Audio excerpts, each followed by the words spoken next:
अस्सलामुअलैकुम। ये programme has वाली औरत की तहारत पाकी के बारे में है।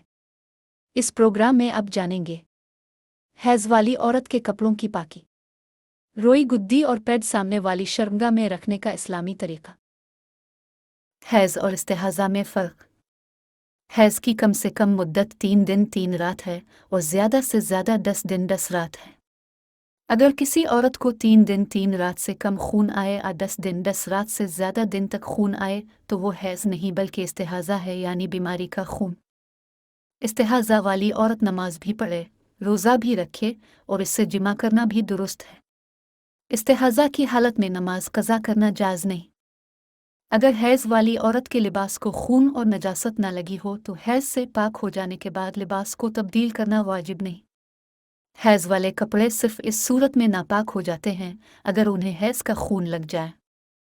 बेहतर यही है कि हैज़ से पाक हो जाने के बाद गुस्ल किया जाए और कपड़े तब्दील कर लिए जाएं। जो कपड़े हैज़ के दौरान इस्तेमाल में थे उन्हें आइंदा पहनने के लिए धो लिया जाए। अगर औरत के कपड़ों पर हैज़ का खून लग जाए और वो खून गाढ़ा हो तो कोई शर्त नहीं कि इस कपड़े को कितनी दफ़ा धोया जाए। ऐसे कपड़े को सिर्फ इतनी दफ़ा धोना काफ़ी है कि इस पर लगा खून चला जाए। पहली और दूसरी दफ़ा कपड़ा धोने के बाद अपने हाथ भी धो लेने चाहिए ताकि कपड़े पर दोबारा नजासत ना लग जाए। अगर कपड़े पर पतला खून या नजासत लगी हुई थी तो 3 बार उसे अच्छी तरह धोया जाए और 3 बार ताकत से अच्छी तरह निचोड़ा जाए तो कपड़ा पाक हो जाएगा। अगर कपड़ों को अच्छी तरह निचोड़ने से उनके ख़राब होने का ख़तरा हो तो पहले कपड़े पर से खून धो लिया जाए। फिर कपड़े धोने का सरफ या साबुन पानी में मिला लें। इसके बाद इसे किसी बाल्टी में पानी में भिगो दें और कुछ घंटे के लिए छोड़ दें। फिर इन कपड़ों को 3 दफ़ा सादा पानी से धो लें। अगर कपड़े को धोने के बाद इस पर लगा खून या नजासत तो साफ़ हो जाए लेकिन इसका कुछ असर बाकी हो तो इस नजासत का साफ़ करना भी ज़रूरी है।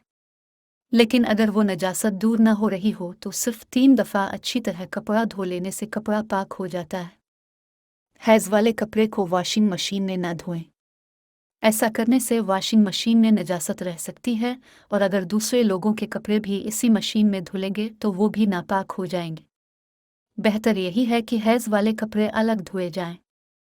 हैज़ वाली औरत का गुद्दी या पैड रखने का इस्लामी तरीका। औरत की शर्मगाह में जो गोल सुराख होता है इसके बाहर से लेकर अंदर तक फर्ज दाखिल कहलाता है, यानी अंदर वाली फर्ज। इस सुराख के बाहर वाली खाल को फर्ज खारिज कहते हैं, यानी बाहर वाली फर्ज। जब खून फर्ज दाखिल से बाहर आ जाए तब से हैज़ शुरू हो जाता है। ज़रूरी नहीं कि खून फर्ज खारिज से बाहर निकल कर बहता हो। हैज़ का हुक्म लगने के लिए खून का फर्ज दाखिल से निकलना और ज़ाहिर होना ज़रूरी है। हालत हैज़ में कनवारी लड़की का पैड, गुद्दी या रोई रखना मुस्तहब है। अगर लड़की हालत तहारत में हो तो इसके लिए भी मुस्तहब है। अगर लड़की कनवारी ना हो तो ये सुन्नत के अहकामात के मुताबिक है। फर्ज दाखिल में पूरी रोई रखना मकरूह है। अगर हैज़ वाली औरत ने रात को रोई आ पैड रखा था और सुबह इस पर कोई असर नहीं देखा तो रात को जिस वक्त उसने रोई आ पैड रखा था इस वक्त से वो पाक कहलाएगी। अगर किसी औरत ने रोई आ पैड रखा था, जब वो उठाया तो वो सफ़ेद था लेकिन खुश्क होने के बाद वो जर्द रंग का हो गया तो भी वो औरत रोई आ पैड रखने के वक्त से पाक कहलाएगी। कपड़े पर लगे पानी के रंग का हुक्म इस पानी की गीली हालत का है, ये नहीं कि खुश्क होने के बाद इसका रंग कैसा हो जाएगा।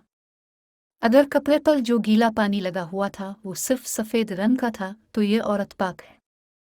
अगर किसी औरत ने रोई आ पैड रखा और जब उसे उठाया तो वो गीली हालत में सुर्ख आ जर्द रंग का था, इस पर लगा हुआ पानी मुकम्मल तौर पर सफ़ेद न था तो अगर कपड़ा खुश्क होने के बाद सफ़ेद भी हो जाए तो भी वो औरत हैज़ से ही समझी जाएगी।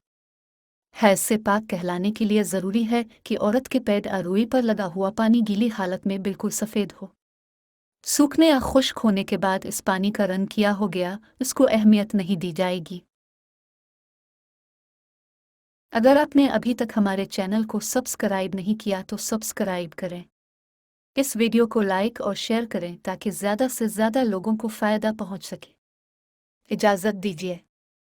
अल्लाह हाफ़िज़।